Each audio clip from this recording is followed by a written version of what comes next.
పహల్గామ్ ఉగ్రదాడుల నేపథ్యంలో ఇండియా సింధు జలాల ఒప్పందాన్ని రద్దు చేసింది. దానికి ప్రతీకారంగా పాకిస్తాన్ 1972లో జరిగిన సిమ్లా ఒప్పందాన్ని రద్దు చేసింది.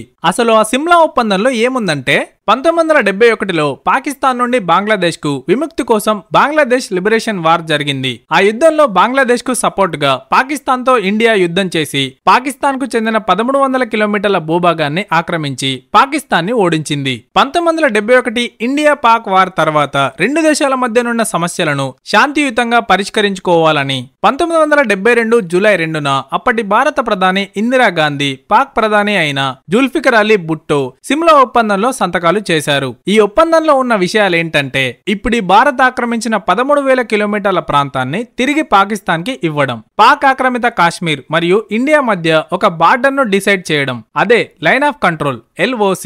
లైన్ ఆఫ్ కంట్రోల్ వెంబడి కాల్పుల విరమణ ఒప్పందాన్ని చేసుకున్నారు. LOC వెంబడి రెండు దేశాలు కాల్పులు జరపకుండా కట్టుబడ్డాయి. ఇండియా పాకిస్తాన్ మధ్య ఉన్న వివాదాలను మూడో దేశం ప్రమేయం లేకుండా శాంతి చర్చల ద్వారా రెండు దేశాలు పరిష్కరించుకోవాలి. బంగ్లాదేశ్ ఏర్పాటును గుర్తించడం, యుద్ధ ఖైదీలను ఇండియా విడుదల చేయడం. పాకిస్తాన్ సిమ్లా ఒప్పందాన్ని రద్దు చేయడం వల్ల పాకిస్తాన్ కు దానివల్ల ఎటువంటి లాభం లేదు. ఎందుకంటే సిమ్లా ఒప్పందం రద్దయితే LOC లైన్ ఆఫ్ కంట్రోల్ లో కాల్పుల విరమణ ఒప్పందం కూడా రద్దవుతుంది. అలా జరిగితే పాకిస్తాన్ కంట్రోల్లో ఉన్న పాక్ ఆక్రమిత కాశ్మీర్ POK ని తిరిగి స్వాధీనం చేసుకోవడం ఇండియాకు చాలా తేలికవుతుంది. ఇలాంటి ఛాన్స్ మళ్లీ రాదు. కాబట్టి వెంటనే ఇండియన్ ఆర్మీ యాక్షన్ లోకి దిగి పాకిస్తాన్ కంట్రోల్లో ఉన్న కాశ్మీర్ ను తిరిగి స్వాధీనం చేసుకుంటే బాగుంటుంది. దీనిపై మీరేమనుకుంటున్నారో కామెంట్ చేయండి.